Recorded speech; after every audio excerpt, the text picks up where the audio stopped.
May the Triple Gem bless you all. Welcome to this special Dhamma sermon telecast on Jaya TV. Today the Dhamma sermon will be delivered by Venerable Sandalankawe Kalyana Dasana Thero. Let us respectfully welcome the Venerable Thero. Sadhu, sadhu, sadhu. Today, Dhamma sermon is being sponsored by Mr. Dushmantha Valakulupala and Mrs. Dilini Dandiniya Valakulupala. It is now time to listen to Dhamma sermon. We now extend our respectful invitation to the Venerable Thero to deliver Dhamma sermon. Sadhu, sadhu, sadhu. Namo tassa bhagavato arahato samma sambuddhassa. Namo tassa bhagavato arahato samma sambuddhassa. Namo tassa bhagavato arahato samma sambuddhassa. Buddhaṃ saraṇaṃ gacchāmi. Buddhaṃ saraṇaṃ gacchāmi. Dhammaṃ saraṇaṃ gacchāmi. Dhammaṃ saraṇaṃ gacchāmi. Saṅghāṃ saraṇaṃ gacchāmi. Saṅghāṃ saraṇaṃ gacchāmi. Dutiyampi buddhaṃ saraṇaṃ gacchāmi. Dutiyampi buddhaṃ saraṇaṃ gacchāmi. Dutiyampi dhammaṃ saraṇaṃ gacchāmi. Dutiyampi dhammang saranang gacchāmi. Dutiyampi saṅghāṃ saraṇaṃ gacchāmi. Dutiyampi sanghang saranang gacchāmi. Tatiyampi buddhaṃ saraṇaṃ gacchāmi. Tatiyampi buddhaṃ saranang gacchāmi. Tatiyampi dhammaṃ saraṇaṃ gacchāmi. Tatiyampi dhammang saranang gacchāmi. Tatiyampi saṅghāṃ saraṇaṃ gacchāmi. Tatiyampi sanghang saranang gacchāmi. Saranagamanaṃ sampunnaṃ. Amabanti. පාණාතිපාතා වේරමණී සික්ඛාපදං සමාදියාමි. Panadipata veramani sikkhapadan samadhiyami. අදින්නාදානා වේරමණී සික්ඛාපදං සමාදියාමි. Adinnādāna veramani sikkhapadan samadhiyami. කාමේසු මිච්ඡාචාරා වේරමණී සික්ඛාපදං සමාදියාමි. Kāmesu miccāchārā veramani sikkhapadan samadhiyami. මුසාවාදා වේරමණී සික්ඛාපදං සමාදියාමි. Musāvādā veramani sikkhapadan samadhiyami. සුරාමේරය මජ්ජපමා දට්ඨානා වේරමණී සික්ඛාපදං සමාදියාමි. Surameraya majjapamā daṭṭhānā veramani sikkhapadan samadhiyami. තිසරණේන සද්දින් පංචශීලං ධම්මං සාදුකං සුරක්ෂිතං කତ୍වා අප්පමාදේන සම්පාදේ තබ්බං. Āmabanti sādhu sādhu sādhu. සමන්තා චක්කවාලේසු අත්‍රා ගච්ඡන්තු දේවතා සද්ධම්මං මුනි රාජස්ස සුනන්තු සග්ග මොක්ඛදං ධම්ම ශ්‍රවණ කාලෝ අයං බදන්තා ධම්ම ශ්‍රවණ කාලෝ අයං බදන්තා ධම්ම ශ්‍රවණ කාලෝ අයං බදන්තා. නමෝ තස්ස භගවතෝ අරහතෝ සම්මා සම්බුද්දස්ස. නමෝ තස්ස භගවතෝ අරහතෝ සම්මා සම්බුද්දස්ස. නමෝ තස්ස භගවතෝ අරහතෝ සම්මා සම්බුද්දස්ස.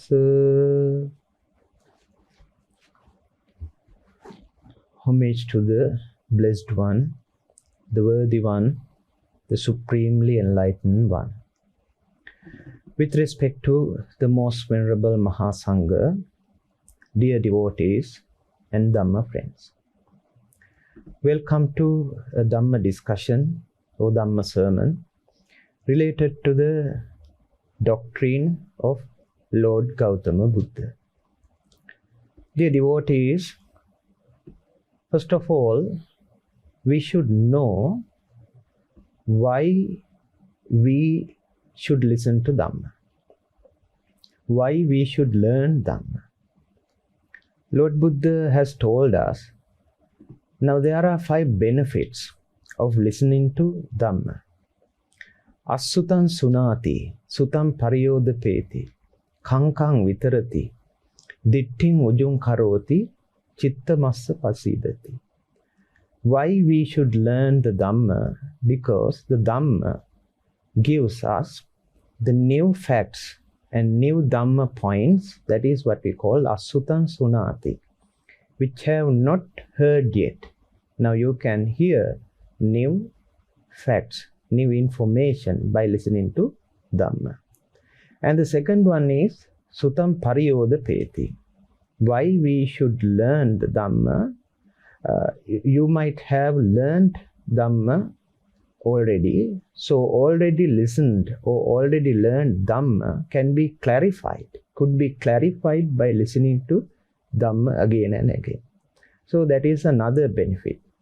And the third one, kankang vitarati. If you have any doubts related to the Dhamma you have already heard, now those doubts can be cleared out by listening to Dhamma sermons. And ditting ujung karoti. You know, the right view is the first thing or the utmost thing that we should have in order to achieve the supreme bliss of Nibbana. To attain the enlightenment, we should have the right view. So this view, one's view is straightened by listening to the Dhamma sermon. And also, chitta massa pasidati. Now, why we should learn to Dhamma? Because by listening to Dhamma, we can purify our heart. So, dear devotees, now today we are going to deliver a Dhamma sermon. So, by listening to Dhamma sermon, you can have these benefits to your life. So, today's Dhamma sermon, the heartfelt contribution is given by Dushmanta Valakulpala and Dilini Dandeniya Valakulpala. Now let's transfer the merits at the end of the Dhamma sermon. So I would like to move to the Dhamma sermon directly. So dear devotees, if I ask you a question, are you a tamed person? So by listening to, having heard of that question, you might have some kind of hesitation. What kind of phenomena is termed by the taming? You know, if we take an example, these wild animals like horses, elephants, maybe cows or bulls, they are tamed by these animal tamers. Initially, they are very wild. So they are very violent. If we take a horse or wild horse, it is very violent. How it is tamed? Not by an overnight, but with the time, that particular animal is tamed by these tamers. So the same manner, we also have a wild animal.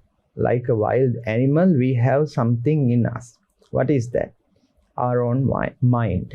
Dear devotees, this our own mind is just like an untamed animal, just like an untamed elephant. So you should know, you should have a discipline, you should have a moral character to tame your mind.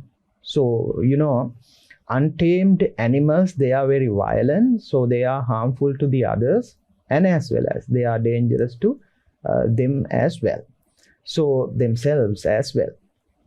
So dear devotees, now if the animals untamed, if they are very violent and harmful to the others and to the society, the same manner, if once a person's mind is untamed or uncontrolled, it is very harmful, not to himself, but also to the others.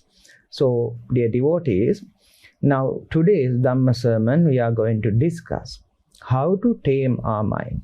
So, for this, we are using the discourse, Dhamma discourse, as the Danta Bhumi Sutta, which is found in Majjhima Nikaya, middle length discourses. In that particular sutta or discourse, Lord Buddha has clearly mentioned how a person should tame his own mind. So before that, very good analogy is given by the Lord Buddha within the same sutta. I would like to tell you that. Now, how to tame an elephant. Now, elephant is the animal who has the largest body on this terrestrial environment. On this earth, elephant is the largest animal. So, even though it is very large in body size, but in ancient times, not only in ancient times, but also nowadays in certain countries, now there are tamers who tame these animals, now especially the elephants. So now, despite the body size, despite how violent they are, despite how much of forest habits they are having, but still these tamers, now they are able to tame or train these wild elephants and animals.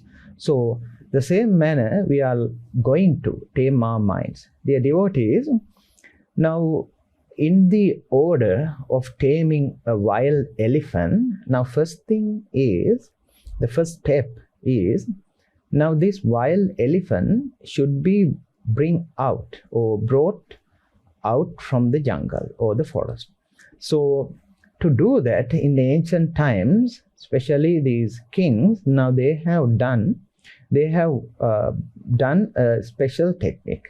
What they did was, a king might call a wild hunter or a woodsman and ask him to bring a good or well-built elephant from the forest. You should bring out that particular elephant from the forest.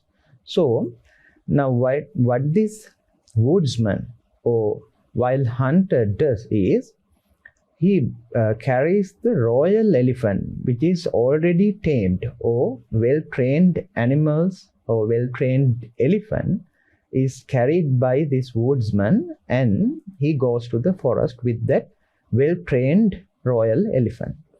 Now, finding a well-built, a suitable new wild elephant, now what this woodsman or so-called hunter does, it ties the royal elephant to the wild elephant by a rope. So now, these wild elephants, they are very aggressive, but after binding that wild elephant to the royal elephant, it will become quite calm. Why? Now he has an association with the well-trained animal. Now, because now this well-trained royal elephant is already, having his own control, he slowly or gradually brings that wild elephant out of the jungle, out of the forest. So then, once the elephant is emerged from the forest, now this hunter or woodsman inform that to the king. Then, dear devotees, what this king does is, he asks for he calls a tamer, elephant tamer. So then this elephant tamer is advised, now a wild elephant has emerged from the forest, now it is your duty to tame this wild elephant. Now, dear devotees, now first step this elephant tamer does is, he binds this wild aggressive elephant into a heavy post or huge post, so then he can't be escaped. Because of the tying him into a very heavy or great post, now this wild elephant can't escape. At the beginning, that elephant is very aggressive, very violent. No one can't reach to him. No one can't go close to him. Why? Now still that particular elephant is having, dear devotees, some memories of forest and wild habits. Now slowly the tamer should remove all these wild habits and the memories of the forest. So what he does is, he, after a couple of days, he calls that particular the wild elephant with gentle words. Very loving kindness is spreaded towards that particular elephant. How? By calling very gentle words, now this elephant is treated. He starts to make a connection with the elephant and him. So after a couple of days later, because of the hunger and the thirst, now the elephant is quite calmed. Then what this elephant tamer does is, he gives the food and the water. Because of the thirst and the hunger, now what this elephant does, wild elephant does is, he obeys the tamer. Now if that elephant accepts the food and the water, dear devotees, now this tamer thinks, now I should begin the training. If that elephant, wild elephant, rejects the foods and the water, that means still that particular elephant can't be controlled. Now, dear devotees, once that particular elephant accepts the food and the water, now the training begins, real training. How? Now, then this particular tamer asks for the elephant, brings this up, put that down, and move forward, move backward. Likewise, with the gentle instructions, gentle words, now this elephant is tamed. Slowly, now this elephant become obedient, and then that instructions are followed by that particular elephant. So now that is the next step. Dear devotees, now this is not an easy task. Now you should know, now elephants, they are having very high strength. So then carefully these tamers, they have to do this job. So what next, dear devotees? Once the elephant obeys those instructions, then what this elephant tamer does is, now he allows, or he carries that particular elephant for deep training. How it is done? A plank is tied to the trunk of the elephant, and one person is put to the neck of the elephant, onto the top of the elephant, and with holding a lance, and 2 more or 3 or 4 members of that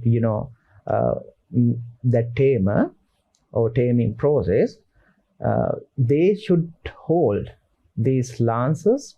Then they should surround that particular elephant, and while the elephant is guarded by such kind of people with weapons, now what they do, they also play the drums. They make huge or large noises surrounding the elephant.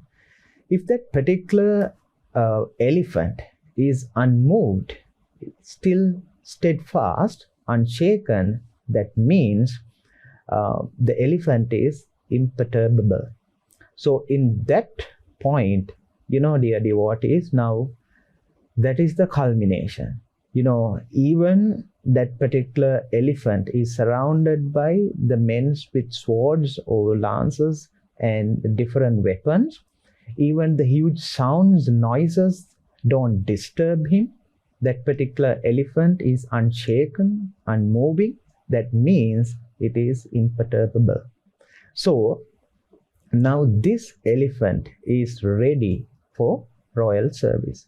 Now see, now there are nice order of steps of taming an elephant.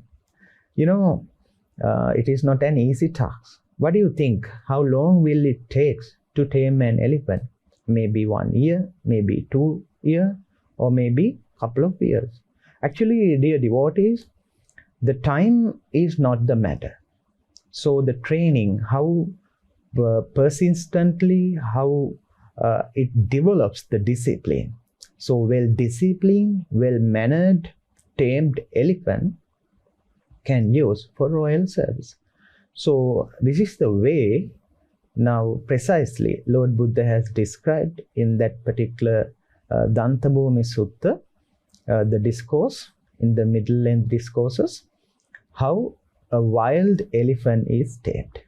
So, dear devotees, now this analogy we can use for taming our minds. We have an untamed elephant in this body, within this body. What is that?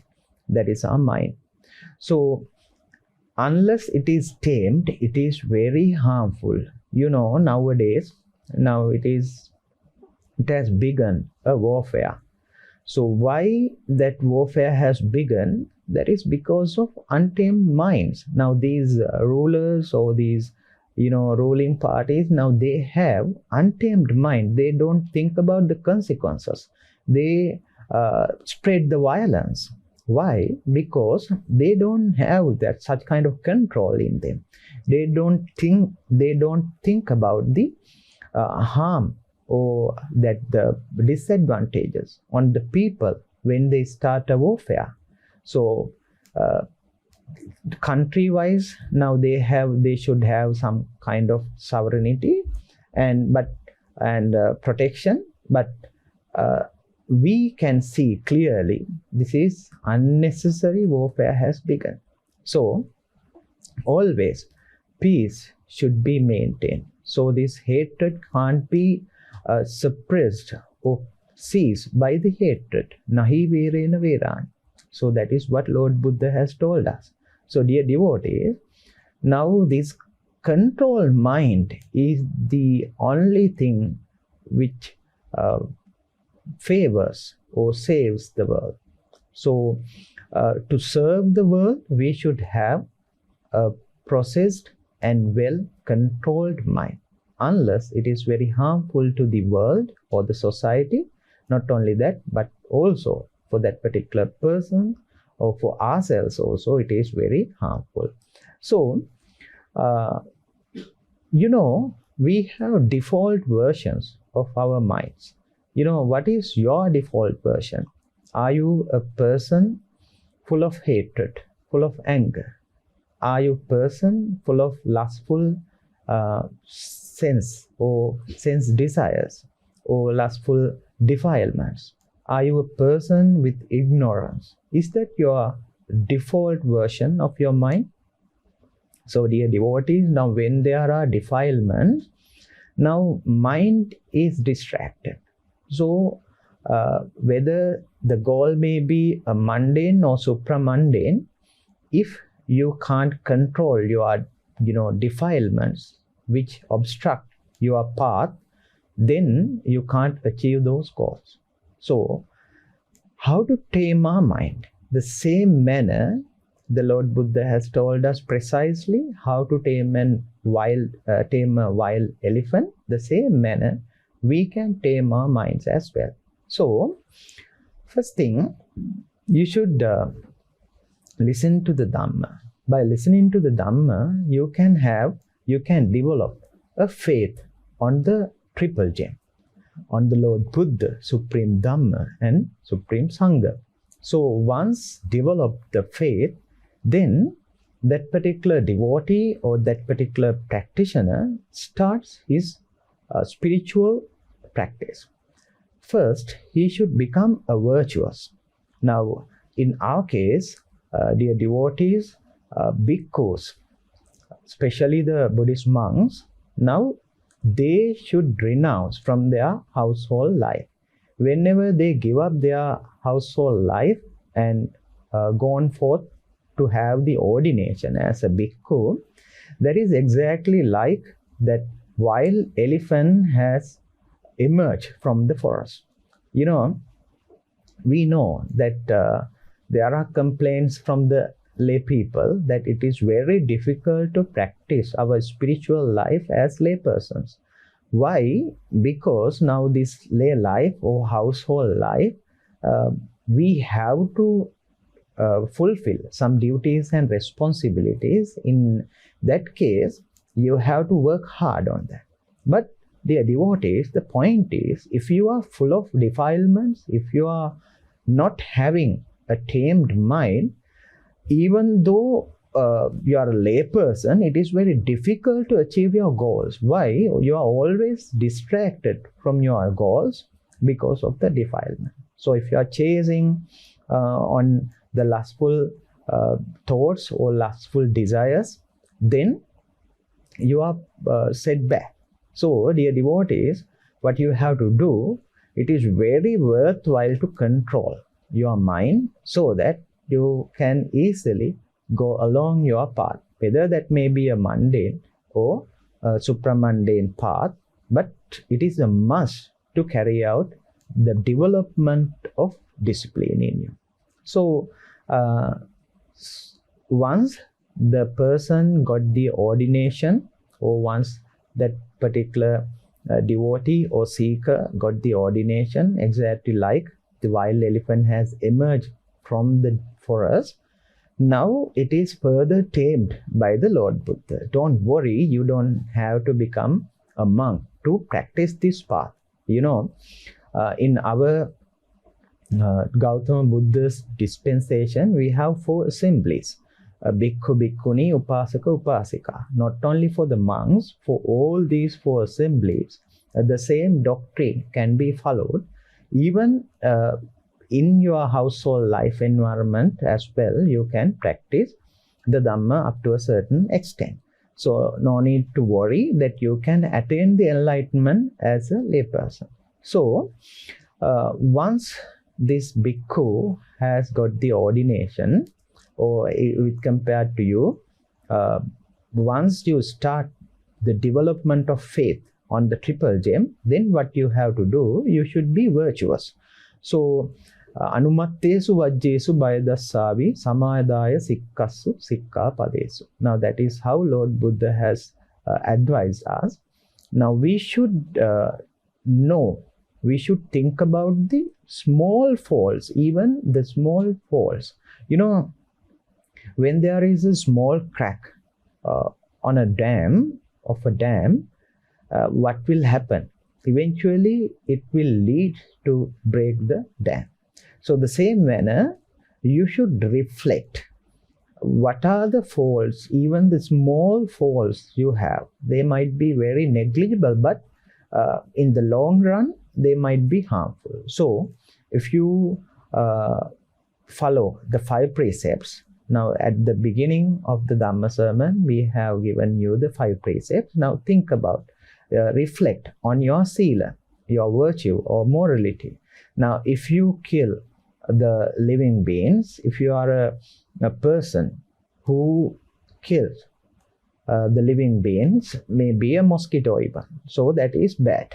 So that is a small fault, right? And that might lead to a bad character. So then you should think about the 5 precepts carefully. You should be a virtuous person. You should not steal from the others. You should not carry out the sexual misconduct, and you should not tell lies, and you should not take intoxications, right? So likewise, now you should be very virtuous. So this morality should be developed. That is one of the practice that we have to carry out, in order to achieve the supreme bliss of Nibbana. So once that particular bhikkhu or a person is virtuous, then he should restrain his senses. You know, we have 6 doors: the chakku, sota, gana, jivha, kaya, mana. In English, we know them as the eyes, the ears, the nose, tongue, the body, and the mind. So these are the doors for the external defilements. Now whenever you see an object or form, you should not think on it further and further. So chakkuna rupan disvana nimittaggahi hoti ma anubhyanjanaggahi hoti. Whenever you see a very gorgeous form or an object, especially maybe a woman or a girl or a boy, so then what you should do is don't think accordingly. So when you think accordingly on that particular gorgeous girl or handsome boy, what will happen? Eventually the lustful defilements develop in you. So once seen that particular view or sight, then stop it. Stop there, then come back to the normal state of your mind. So if you are distracted, that means if you are dear devotees, if you are distracted again and again with these sights or with these views, that means your default mindset is not a good one. So you should change this default settings. So dear devotees, now this is a practical subject. So not just to listen, but you have to do these things. So then you should guard these senses. Whenever you hear let's take music or some different noises, you should guard your ear. So suppose now we have seen some of the students or maybe the youth that during the whole day they listen to the music. They do not carry out any other valuable task. They just listen to the songs and the musics further and further throughout the whole day. Now that is bad. That hinders your path. So what you have to do is, next you have to guard your senses. So when you guard your faculties like this manner, you can tame yourself. So don't forget that we are in a process of taming our mind. So what is next, dear devotees? Next thing is mattanyuta battasmi. So that is very important thing which is highlighted by the Lord Buddha. That is the moderation in eating. Nowadays people, especially the youths or maybe adults or maybe the kids, adolescents, now they don't know how to have a good food habit. Now they eat each and everything what they get.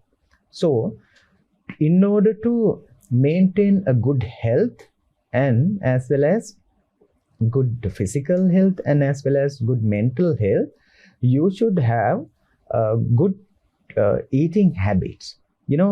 These junk foods, now you should avoid them. Why? Because in a long run, now this is being proven by the modern science as well. If you don't have these good food habits, now you can't go with your body for a health life. Why? These non-communicable diseases, now that the main reason is this bad food habit. So you have to control yourself. The other thing is, here I have to emphasize, dear devotees, now if you overconsume, this overconsumption of foods, it is a disturbance for your spiritual path. So whenever you are going to meditate after having a heavy diet, so it is very difficult to carry out the meditation properly. So the same manner, if you are starving, if you miss your breakfast, then that is also a bad thing. You might end up with gastritis like diseases. So then that is also going to be a disturbance to your spiritual life as well as to your lay life. So it is a must to have the moderation in eating. So in a long run, why people can't carry out the meditation properly? Because now they don't have a good health. So in order to maintain a good health, it is a must to have a proper food habits. So that is what we know as the moderation in eating. Now, once the person become virtuous, then he should guard his own sense faculties. Then he should maintain the moderation in eating. Next, what Lord Buddha has told us, the wakefulness and vigilance. So that is what we call sati sampajanya. Dear devotees, now according to the Dhamma, there are two things. We can do formal meditation and informal meditation. Now, on a meditation cushion, you can carry out the formal meditation. And the same manner, while you are doing your daily chores, while carrying out your duties and responsibilities in your working environment, or maybe in your household environment, you have to be on alert. So this awareness should be practiced. Now that is what we call sati sampajanya. Whenever you walk ahead or coming back, you can practice the mindfulness. Whenever you raise your hand, when you are doing this or that, any body movement can be done with the mindfulness. That is what we call the awareness, sampajanya. So that this is what we call a practice for the mindfulness. In Satipatthana Sutta, this is given as one particular methodology of meditation.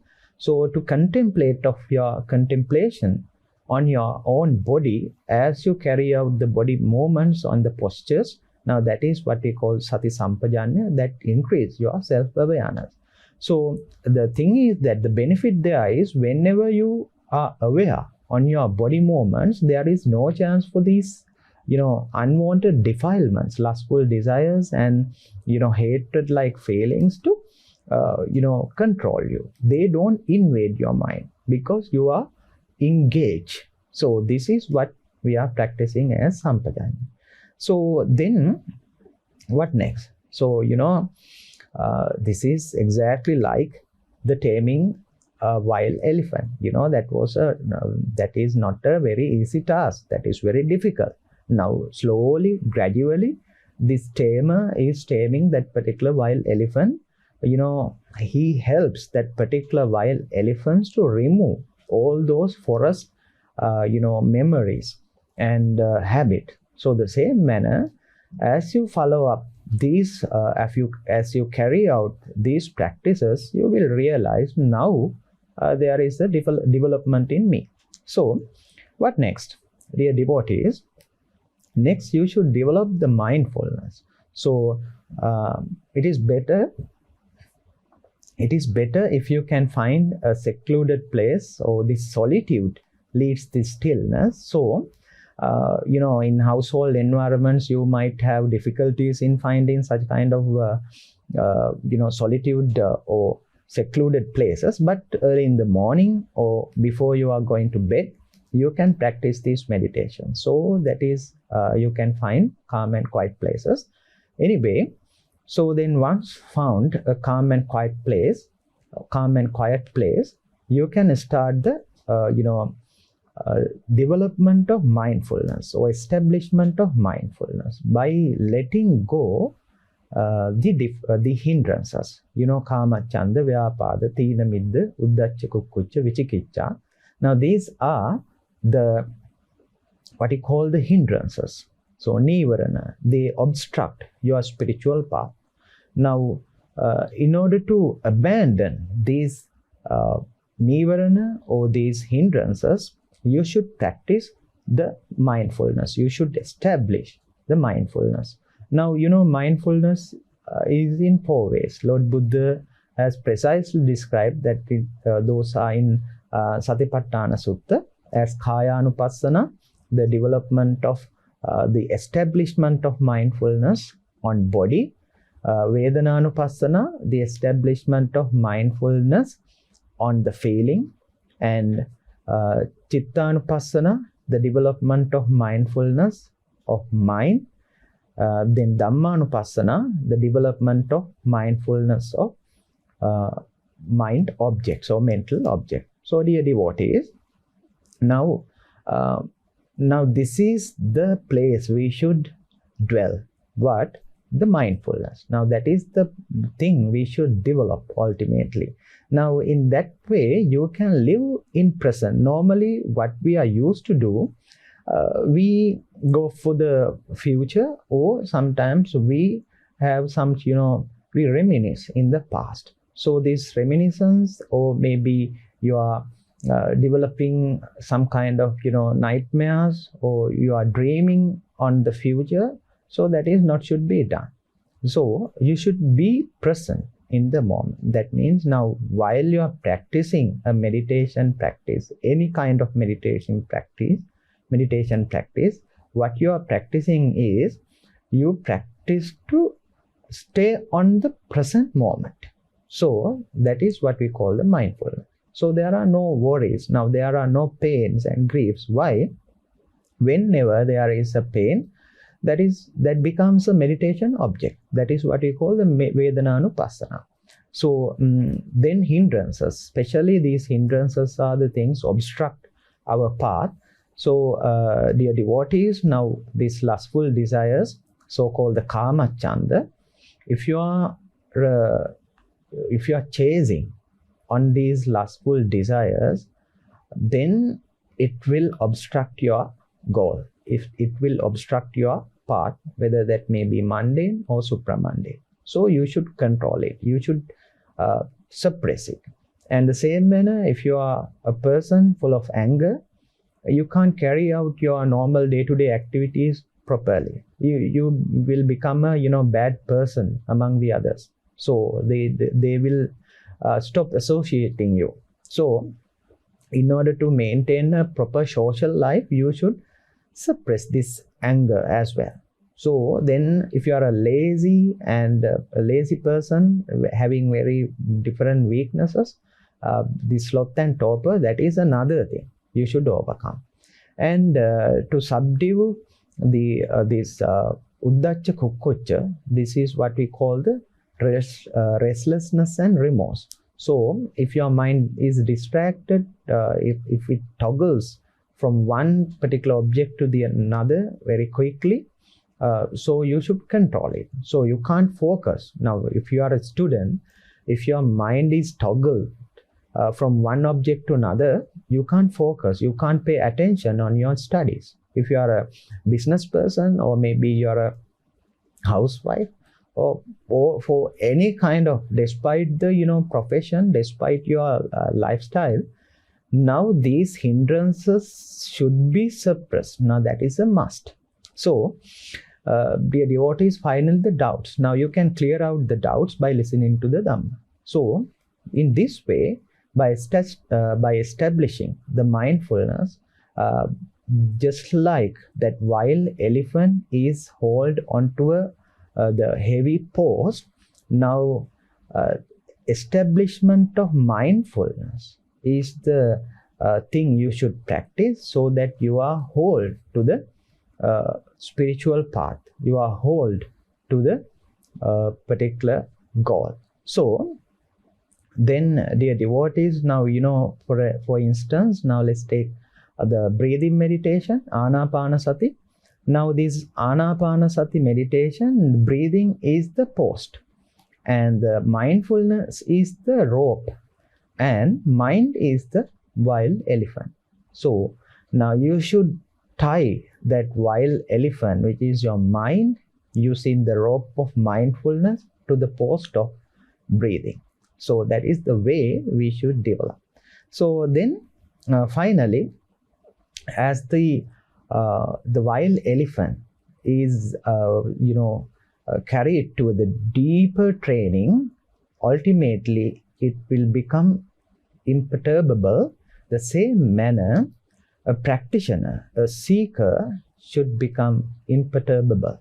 So that means steadfast, now unshaken, unmoved by the defilements. Now that stage is considered as the jhanic level. The first jhana, second jhana, third and fourth, rupavachara, arupavachara, there are different jhanas according to the doctrine.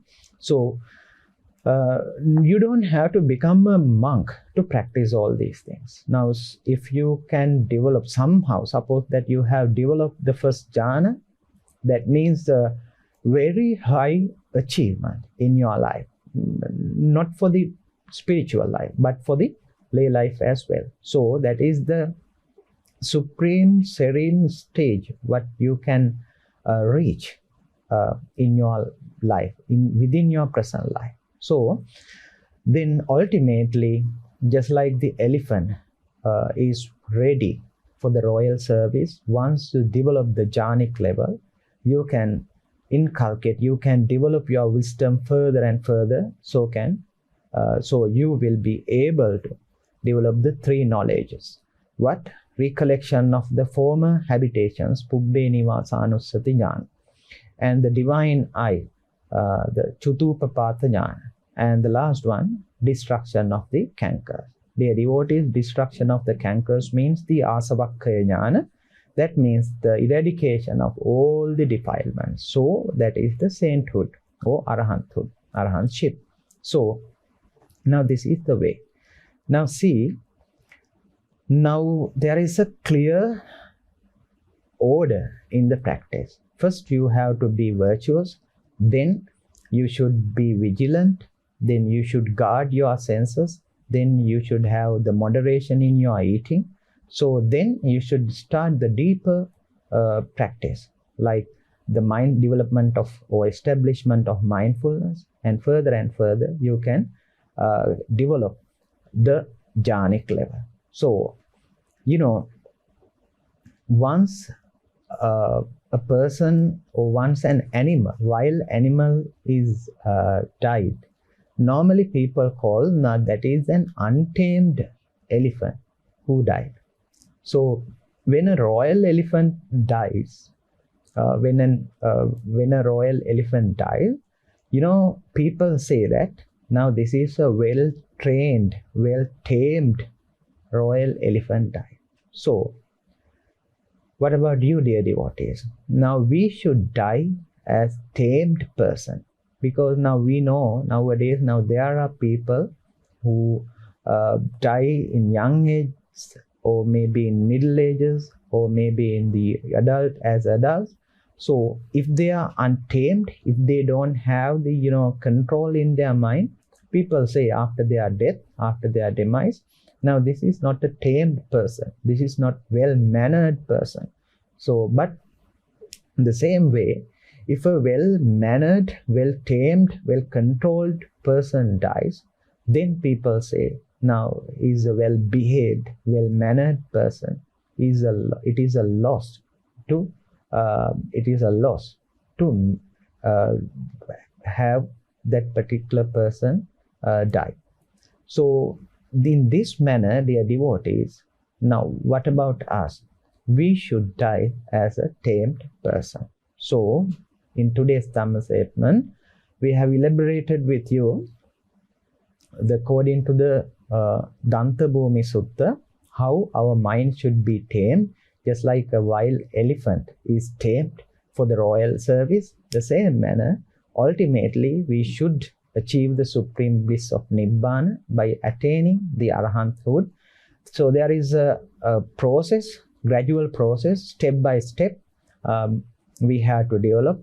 That is not the age, that is not the time which is important, but the practice. Dear devotees, now whether you may be a young one, maybe a adolescent, maybe a youth, maybe an adult, but the practice or the consistency, the development of the discipline, that is the important thing, not the time. So having said that, let's wind up today's Dhamma sermon. May you all become fortunate to liberate from this harsh journey of samsara sooner than later with the merits, with the power of the merits that we have collected today. So let us transfer the merits to the contributors. So this Dhamma sermon is sponsored by Dushman Valakulpala and Dilini Dandeniya Valakulpala. So they have given this contribution to bless their two sons, Shane Themia and Shehan Vimukti, who was born on 6th June 2025. So may they all be free from illness. May their lives be full of happiness. May they find the success in their future endeavors. May they all be blessed by the noble triple gem. And also we would like to transfer the merits to the late relatives in the family. Late Mr. Cecil Valakulpala, Mrs. Ajanti Valakulpala, and Mrs. Soma Vikramasuriya, and Mrs. Punchinona. May they all relatives find the peace. May they all relatives rejoice with our good karma, and may these relatives attain the Nibbana sooner than later. And moreover, they also like to bless Mr. Dharmadasa Dandeniya, Mrs. Daya Vikramasuriya, and Mr. Rajendra Bandara, and Mrs. Shrima Bandara, and family for a healthy and blissful life. So those who have given the contributions and those who have given the support to this meritorious deed, may you all be well and happy. May you all become fortunate to liberate from this harsh journey of samsara sooner than later. Let us transfer the merits to all the deities. May the heavenly beings rejoice with our good karma, and may they provide the divine protection to you and to the Gautama Buddha's dispensation. May deities also become fortunate to end this harsh journey of samsara. Akasatta ca Bhummatta Devanaga Mahiddhika Punyantang Anumoditva Chiran Rakkantu Sasanang Chiran Rakkantu Desanang Chiran Rakkantu Mamparanti Abhivadana Silissa Niccang Vaddha Pachayino Chattaro Dhamma Vaddanti Ayuvanno Sukambalang Ayurarogya Sampatti Sagga Sampatti Mevacha Ato Nibbana Sampatti Minate Samijjatu. Sadhu, sadhu, sadhu. Our respectful gratitude to Venerable Sadalankawe Kalyanadasana Therod for today's meaningful and profound Dhamma sermon. Also, we extend our heartfelt appreciation to Mr. Dushmanta Valakulpala and Mrs. Dilini Dandeniya Valakulpala for offering this Dhamma Dana by sponsoring today's telecast. The Dhamma sermon for today is now concluded. May the triple gem bless you all. Sadhu, sadhu, sadhu.